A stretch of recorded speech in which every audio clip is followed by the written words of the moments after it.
제가 가끔 이야기하는데 두 가지, 사랑의 교회, 행복한 가정, 이게 꿈입니다. 꿈이에요. 교회 성도들이 교회 다니면서 참 이 교회가 사랑이 넘치는 교회, 참 이 사랑의 교회는 따뜻하다, 그런 말이 들릴 수 있도록 따뜻하다, 그런 일을 우리가 챙겨야 됩니다. 또 하나는 우리 성도들의 가정이 참 행복하기 원해요. 그런데 안 그럴 때가 있잖아요.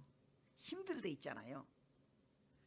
어쨌든 우리 성도들의 가정이 참 행복해지기 원합니다. 그런데 그렇게 우리가 한 달 동안 하면서 오늘 회복에 대해서 말하려고 그랬는데, 사실은요 마태복음 12장은 예수님께서 교훈하는데 논쟁이 벌어지는 거예요. 그건 뭐냐 그러면, 예수님께서 말씀하시면 많은 성도들이 참 그 말이 은혜를 받아요.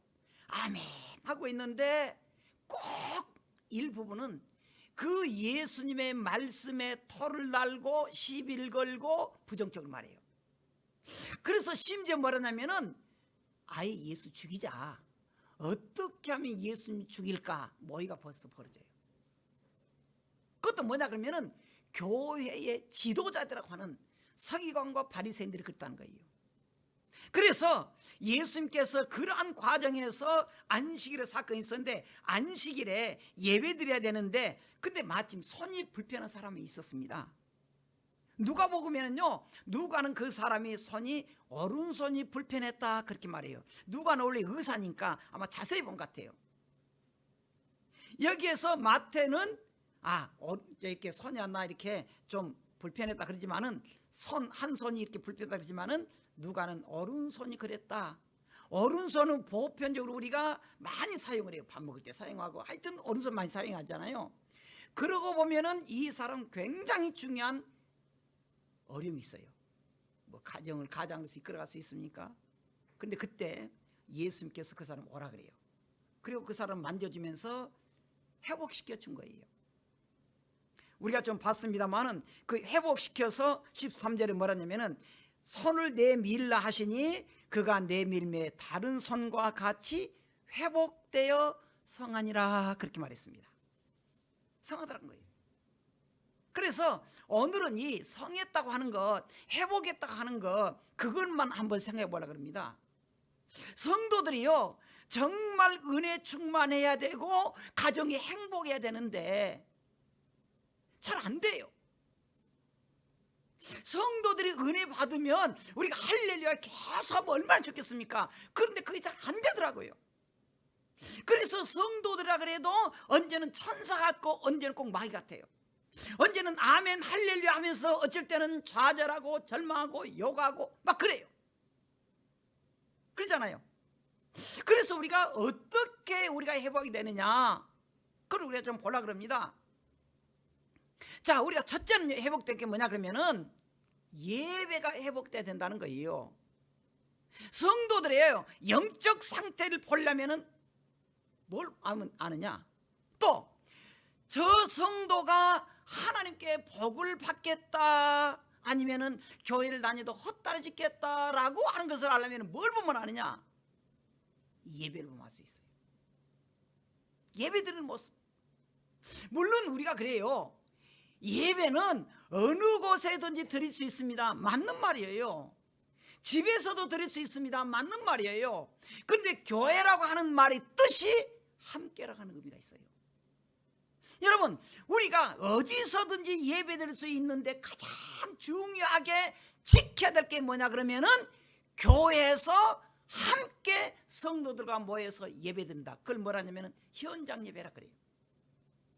그런데 여러분, 이 현장 속에서 우리가 얼마나 힘들고 어려운데, 그런데 코로나 사태로 인해서 현장 예배가 거의 많이 제대로 작동이 안 됐잖아요.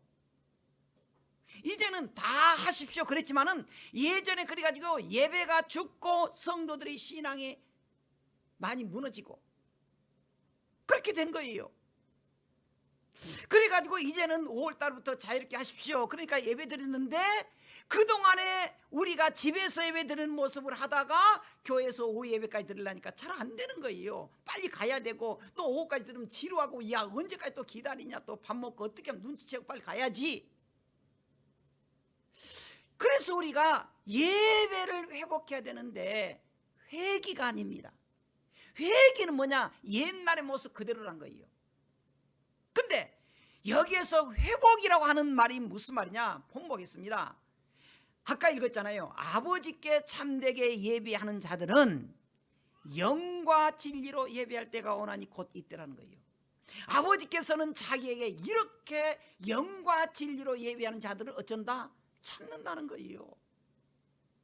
여기 영과 예배, 그러면서 하나님은 영이시니 예배하는 자가 영과 진리로 예배할지니라 그렇게 말합니다. 쉽게 말할게요. 하나님은 영이시란 말이 무슨 영적 존재라는 거예요. 성령 충만한다는 거예요. 우리가 이 예배를 통해서 두 가지입니다. 성령 충만해서 신바람이 나고 기쁨이 넘쳐야 되는 겁니다.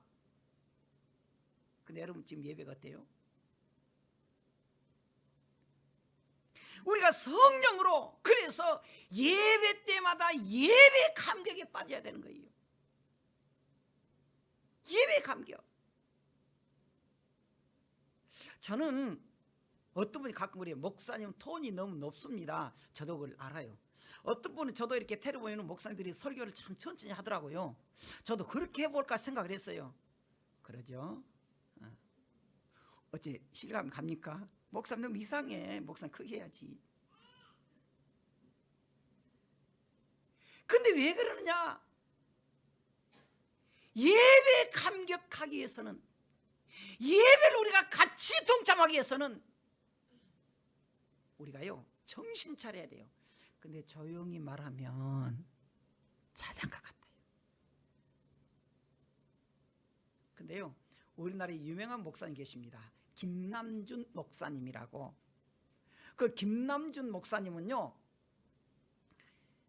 참 책을 많이 썼는데 그 예배 감격에 빠져라 그 내용 보면 이 내용 나와요. 한 가정이 젊은 부부예요.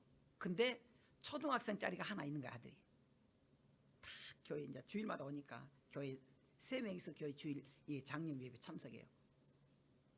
그러면서 이 아이가 맨날 엄마 아빠는 교회 가서 졸더라는 거예요. 그러니까 이제 그것도 또 교회 빨리 오면 얼마나 좋아요. 꼭 늦게 사도신경 한번 끝나면 온다든지. 그래서 이 아들이 교회 오면서 그랬어요. 엄마 아빠 오늘은 제발 좀 졸지 마. 창피하단 말이야. 그러니까 자이 그런 거 있잖아요. 사람들 보고 있는데 그런 거예요. 딱 오니까 예배가 이미 시작됐어요. 그러니까 싹 고개를 숙이고 샥 가서 가운데 앉은 거예요. 이제 뒤에만큼. 여러분 늦게 온 것도 사도신경이 다 끝나버렸는데, 아니 늦게 온 것도 좀 얼마나 참 미안해. 근데 정신 차리면 좋은데 이 남편은 한 귀로는 목사님 설교 듣는데 눈으로는 주보를 보고 오늘 김남준 목사 예배에 감기에 빠지라 있네. 다 쳐보고 이게 또 뭐 글씨도 잘못 어자도 잡아내고 또 탈자도 하고 교정까지 다 끝냈고. 근데 목사님 설교 아직 안 끝난 거예요. 그때부터 여윳덩이 시작돼요. 그러니까 이제 이 아들도 아들이 꼬마가 좀 이렇게 쳐요. 그러니까 아들도 마찬가지예요. 엄마 아빠 그러니까 또 아들도 닮아야지. 줘봐가지고 비행기도 만들어 봤다가 아직도 예배가 안 끝난 거예요. 그러니까 하는 말이 엄마 빨리 요금 내고 빨리 집에 가자. 헌금을 요금으로 한 거예요.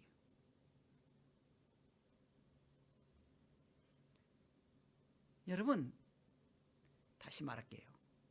성도가 살아있느냐 죽었느냐, 그 성도가 복을 받겠느냐 못 받겠느냐, 그걸 알려면은요 그 성도의 영적 상태를 보려면요 예배 보면 알아요. 예배 드리는 모습. 여러분 지금 우리가요 이 머릿속에 많은 생각이 있습니다. 목사님 말씀이 이렇게 막 땀을 흘리고 하는데 이게 잘 안 들어가. 짬뽕이 돼가지고 이게 우리의 영적 병이에요. 목사님 열심히 하고 있는데 가서 오늘 뭐 어떻게 하지? 오후에 뭐 하지? 참념이 있는 거. 성도가 그 영적 회복을 위해서는 뭐가 살아야 되느냐? 예배가 살아야 돼요. 예배가. 그래서 먼저 말했잖아요. 예배하는 자가 신령과 영과 진리를 하라. 영적 예배다. 하나님이 이런 사람 찾고 있다. 여러분, 이 예배를 통해서 우리가 영적으로 살아나고, 이 예배가 은혜가 되고, 이 예배가 찬양이 넘치고, 이 예배가 새롭게 회복되는 이 예배가 되길 주의 이름으로 축원합니다. 살아나야 돼요. 두 번째로 사랑입니다. 우리가 지금요 요한계시록 2장 1절로 좀 본문을 볼 텐데 너무 잘한 거 이것은. 2장 3장 요한계시록 2장 3장은 예수님께서 말합니다. 7개 교회 편지하라. 7개 교회. 소아시아 거기 지금 가는 거예요. 거기 저 들어가 봤어요.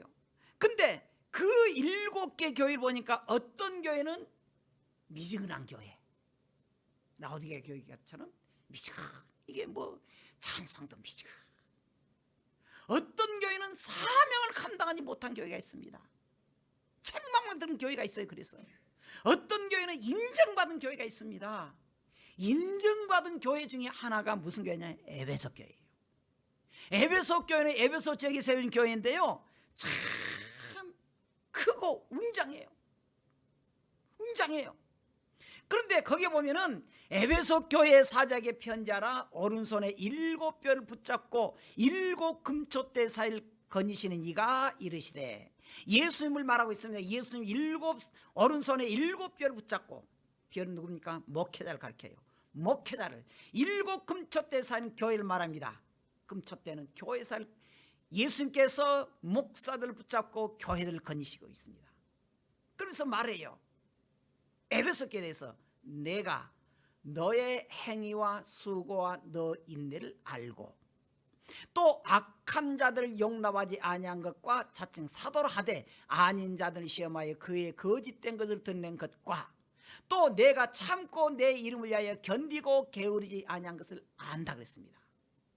그러니까 이 에베소 교회는 참 모범적인 교회예요.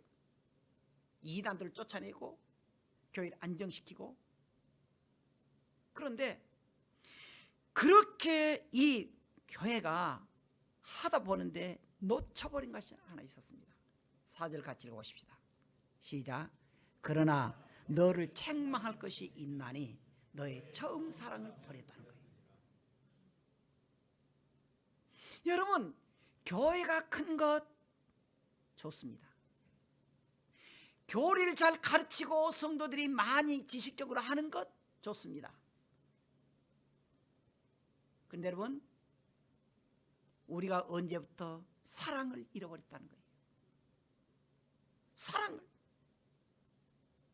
왜 가정이 힘이 듭니까?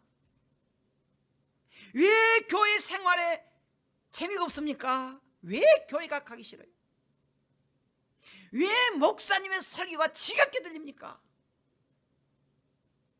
교회가 감격해야 되고 예배가 기쁨이 넘쳐야 되는데 왜 그렇게 되지 않느냐? 처음 사랑을 잃어버렸다는 거예요. 그래서 자기의 경력만 자랑하고 교만하기 시작해요. 교회는 섬기는데, 교회는 섬김인데.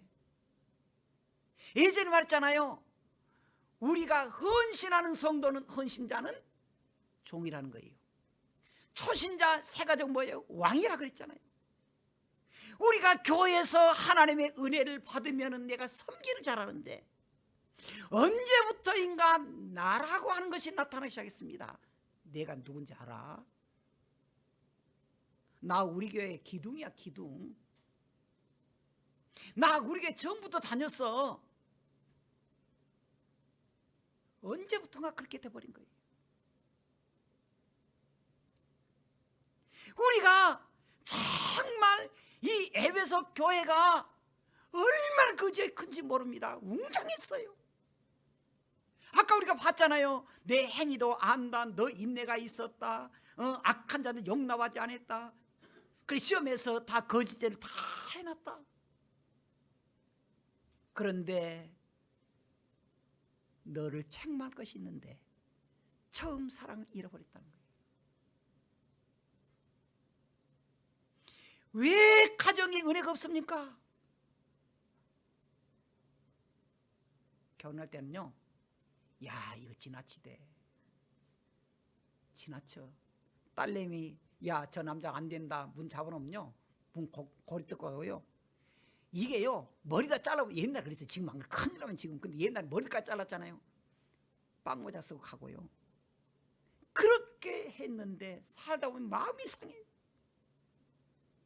왜 그러냐? 처음에 사랑을 잃어버렸다는 거예요.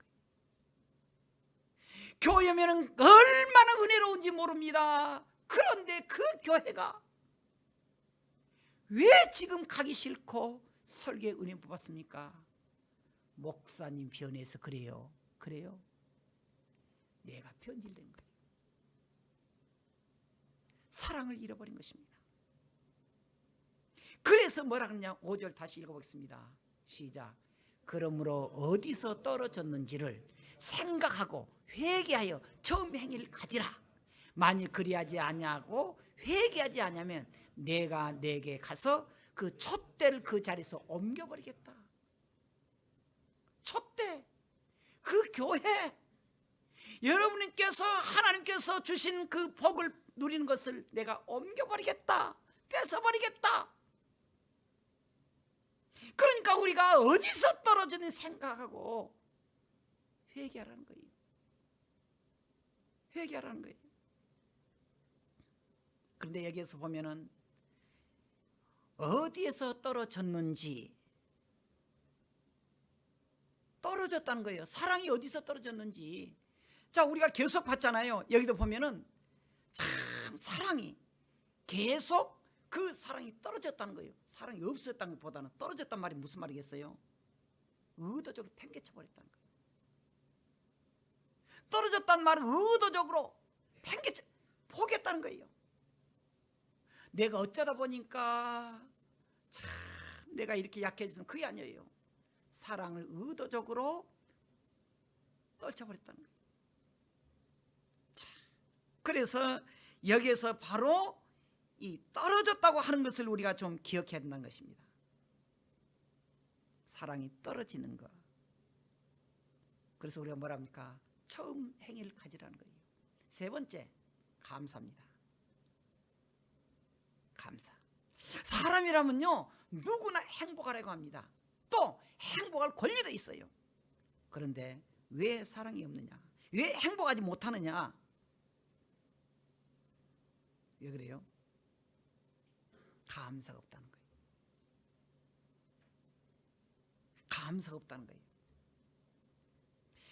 왜 우리가 행복하지 없느냐? 감사가 없기 때문에. 감사가 없으면 행복도 없습니다. 행복도 없어요. 자, 그러면 우리가 물어보십시다. 감사가 많은가? 불평불만이 많은가? 한번 생각해 봐요. 우리가 가정에서, 교회에서, 일터에서, 직장에서, 사업장에서 내가 정말 오늘 감사할 일이 많은가? 짜증난 일이 많은가? 이거 회복해야 돼요. 또 우리가 여기서 5절 보면은요, 4절 보면은 여호와를 찬송하며 그 거룩한 이름에 감사할지어다 그랬습니다. 감사할지어다 그랬거든요. 그래서 우리가 이 감사와 그 관계는 뭐냐 그러면은 우리가 감사가 회복이 되면은 기쁨이 회복된다는 거예요.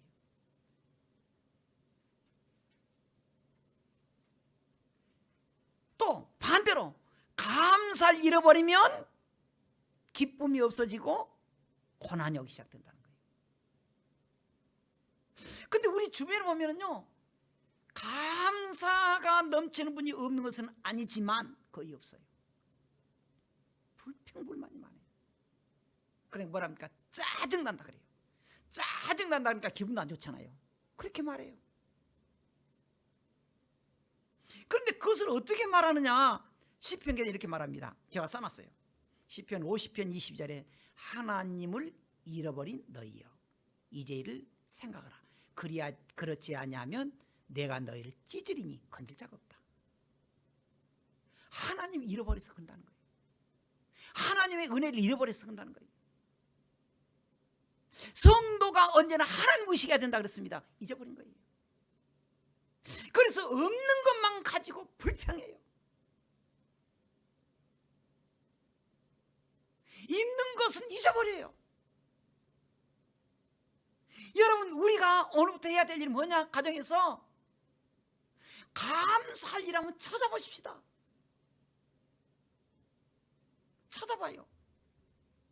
목사님 감사할 거 멋있어요. 다른 가족들은 돈이 많아가지고 뭐 차도 빨리 사줬다 그러는데 나는 뭐 차는 고사하고 내가 맨날 버스비도 없어가지고 힘드는데 그럴 수 있어요. 근데 우리가 숨쉬고 사는 것도 우리가 감사해야 돼요. 문제는 뭐냐? 우리가 감사를 잃어버렸다는 거예요. 그래서 우리가 이 감사를 치료하기 위해서 회복이 뭐냐 그러면, 회복이 교만의 치료약이 뭐냐? 교만의 치료약이 고난이라는 거예요. 우리가 교만할 때, 고난을 받을 때 그때 비로소 사람이 된다는 거예요. 그럼 그 고난을 치료하는 치료약이 뭐냐? 감사라는 거예요. 감사라는 거예요. 우리 가정을 우리가 5월달에 생각해 봤습니다. 정말 우리 가족들이요, 미소 질 수 있게 한번 만들어 보십시다. 정말 사랑이 넘치도록 만들어 보십시다. 그렇게 해서 우리 가족들이요, 감사하는 조건을 만들어 보자고요. 힘든 건 알아요. 사업하는 성도들은 사업이 힘든 건 알아요. 아픈 성도들은 그 고통을 알아요. 우리가 꿈꾸고 있지만 현장적으로 경제적으로 어려운 것도 알아요. 안다고 해서 그대로 살면 되겠습니까? 얼마나 비참해요. 생각을 바꾸자는 거예요. 감사하도록 해보자는 거예요. 근데 사도 바울이 이렇게 말씀하셨어요. 제가 써놨어요. 디모데후서 3장 1절 2절에 너는 이것을 알라. 말세 고통하는 때가 이르리니 사람들이 자기를 사랑하고 다른 사람 사랑하지 않는다는 거예요. 돈을 사랑하고 자랑하고 교만하는데 그중에 하나 감사하지 아니하며 말세 현상이라는 거예요. 말세 현상이라는 거예요. 여러분, 우리가 생각을 좀 바꿔보십시다. 감사도록. 이스라엘 백성들은 이스라엘 백성들은요, 출애굽해가지고요 이제 나오잖아요. 근데 그 이스라엘 백성들이 광야에 있었는데 그들이 3일 만에 물이 없다고 원망 시작해요. 하나님께서 그들의 먹을 것이 없다 그러니까 만나러 가는 것을 해줘요. 이게 무엇이 그 뜻이에요? 메추라기를 보내줘요. 그들은 농사하지 않았습니다. 40년 동안 하나님이 그들을 먹여줬어요. 근데 그들의 결론이 뭡니까? 불평하기 시작했어요. 야, 고기가 너무 식다, 지겹다. 불평하기 시작해요. 감사하지 않아요. 처음에는 얼마나 감사했습니까? 오래 하니까 감사가 없어버린 거예요. 그래서 고통을 해요. 그때 바울은 이렇게 말합니다. 고린도전서 10장 10절에 그들 가운데 어떤 사람들이 원망하다가 멸망시킨 자에게 멸망하였나니 너희는 그들과 같이 원망하지 마라. 지금 광야 같은 거기서 말해요. 원망하다가 죽었다는 거예요. 감사하지 않아서 죽었다는 거예요.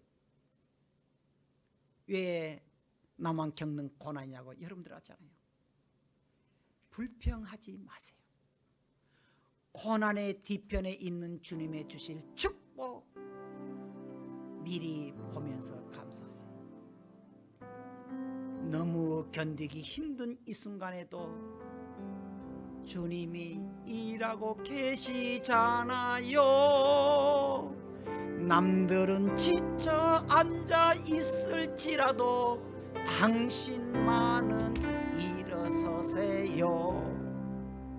힘을 다 같이 하십시다. 힘을 내세요. 주님이 손잡고 계시잖아요. 주님이 나와 함께 함을 믿는다면 어떤 고난도 견딜 수 있잖아요. 여러분, 고난이 없는 나라가 언제 있었습니까? 가만히 생각해서 제가 요즘처럼 힘들다, 참 힘들다. 그런데 한편에 생각했습니다. 이렇게 힘들지 않는 나라, 우리나라가 언제 있었어요? 힘들지 않는 시대가 언제 있었습니까? 힘들었어요. 왜 나만 겪는 고난이라고 말하지 말고 힘을 내세요. 주님이 계시잖아요. 여기까지 하겠습니다. 우리는 질문하십시다. 우리는 행복합니까? 행복하지 않다 그러면 왜 그럽니까? 주님이 이렇게 말해요. 돌아서라는 거예요. 말로만 회개하지 말고 돌아서라는 거예요. 10년, 20년이 가도 변화가 되지 않다면 안 됩니다. 여러분, 에베소 교회가 그렇게 웅장했잖아요. 너가 만약에 돌아서냐면 그 촛대를 옮겨버린다 했잖아요. 에베소 교회는 역사적으로 없어져 버렸어요. 끝까지 회개하지 않아서 흔적만 있습니다. 기둥만 세워졌어요. 제가 거기 교회 가서 기둥만 있는 걸 제가 봤습니다. 여러분, 돌아서야 돼요. 이제부터 우리 가정이 행복한 가정이 돼야 돼요. 우리 가족들이 감사하십시다. 성도들끼리 감사하십시다. 감사로 우리가 회복해야 돼요. 기도하겠습니다.